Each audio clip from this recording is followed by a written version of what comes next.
बेंटल गोजौसिन गेजेरारि फरायसालियाव उफ्रा थाखो खथा लुफुंनो अन्थाइ खाम्फा बेखेवदों इ.एम. रनजित बसुमतारिया। गुबुन गुबुन सरकारि फरायसालिमाफोराव गोबां फरायसा बांनायनि जाउनाव फरायसालिफोरनि थाखो खथा एबा इनफ्रास्ट्राक्चारफ्रा थोआलोमा जानायखौ नुनो मोननाय जादों। लोगोसे बे एखे जेंनायावनो गोग्लैदों चिरां जिल्लानि बेंटल गोजौसिन गेजेरारि फरायसालिया। बे बिथिं एबा हालोदखौ मिथिनानै दिनै समग्र आसाम बिफाननिफ्राय एसिआर एबा एडिशनेल क्लासरुम लुफुंनो अन्थाइ खाम्फा बेखेवना होयो बिटिआरनि मावफुं सोद्रोमा रनजित बसुमतारि बिथाङा।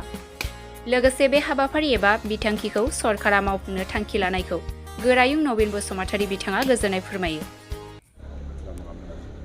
आसाम सरकारनि मानव गेदेर गिबि मन्थ्रि आरो दिनै जोंनि बिटिआर सरकारनि मानव गेदेर गाहाय खुंगिरि बिथांमोननि जा आन्डारस्टेन्डिं, बे आन्डारस्टेन्डिंआ आसामजों लोगोसे बिटिआरनि सोलोंथाइ बिथिंखौ खोब स्ट्रंलि माबोरै स्पिड आप खालामनो हागोन जौगानायनि बेलायाव बेखौ लानानै खामानि मावगासिनो दङ। खुनु खेत्र'यै माने सोलोंथाइ बिथिंखौ जोङो बेक खालामनो नागिराखै। मानोना मोनसे हारिनि थांनाय थैनाया सोलोंथाइनि सायाव सोनारो, जायनि जाहोनाव जोंनि सरकारा मानव गेदेर प्रमद बर' बिथांनि दैदेननायाव दुलाराय बर' फरायसा आफाद, जोंनि बर' साहित्य सभा, ट्राइबेल संघ, फोरोंगिरि आफाद, आबादारि आफाद, गासैबो आफादफोरजों माहारियारि आफादफोरजों सोमोन्दो थानाय हारिनि जा मा होनगोन आसार खान्थिफोर दङ बेफोरखौ लोब्बा लाखिनानै जोंनि इडुकेसनखौ बेकबन खालामनानै माबोरै आवगायनो हागोन बे खामानि मावदों। बेनिनो दिनै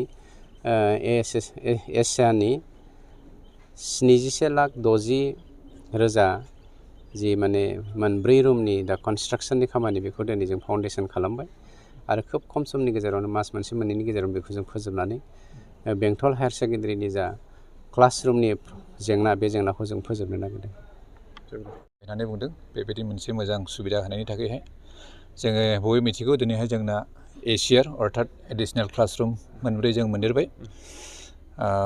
बियो एसएससिनिफ्राय फैदों। ओमफ्राय बेखौ दिनैहाय जोंनि लकेल जेनाखि इ.एम. सार रनजित बसुमतारि रेभिनिउ ओमफ्राय फरेस्ट डिपार्टमेन्टनि बिथाङा दिनैहाय बेखौ बेखेवफैबाय आरो बिथाङा जोंनो मोजां बेबायदि माखासे बाथ्राफोर खोन्थालांबाय स्टुडेन्टफोरनि थाखायबो आरो जोंनि स्कुलनि थाखायबो।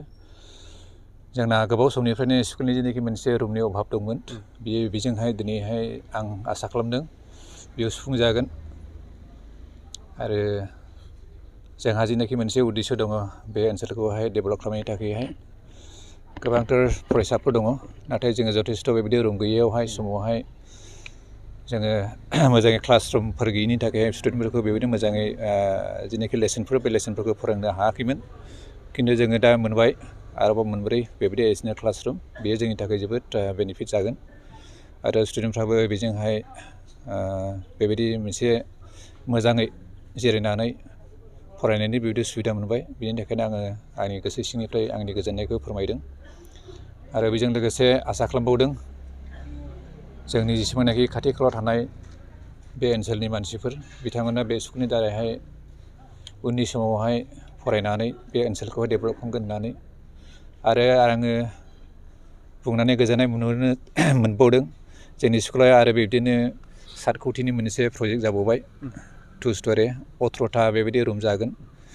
बेखौ बावैसोनि उनावनो स्टार्ट खालामनाय जासिगोन आरो बेजोंबो जोंनि जेनाखि फरायसालिनि दानि जेनाखि इनफ्रास्ट्राक्चार बेयो मोनसे मोजां बेबायदि समायना महराव नुजासिगोन आरो आं आसा खालामदों इनफ्रास्ट्राक्चार डेभेलप जानायजोंल' नङा, बेजों लोगोसे जोंनि जेनाखि स्कुलनि मानदान्दा अर्थात रिजाल्टफोर, बे रिजाल्टफ्राबो मोजां जागोन होननानै आं आसा खालामदों आरो एसे टिचार हिसाबै आरो फोरोंगिरि हिसाबै जोङो जेसेबांनाखि जोंनि मावनांगौ खामानिफोर दङ बेखौ जोङो गोसो मोदोम जिउ होनानै मावलांगासिनो थागोन, जाहाथे जोङो बे स्कुलखौहाय उननि जिबनफ्रावहाय फैगोन समफ्रावहाय आरो बांसिन डेभेलप खालामनो हायो। आरो मोनसे गोजोननाय बाथ्राया बेनो, थांनाय बोसोरनैयावहाय जोंनि जेनाखि मेट्रिकनि आरो हायार सेकेन्डारि रिजाल्ट बेखौ बयबो मिथिखाबाय।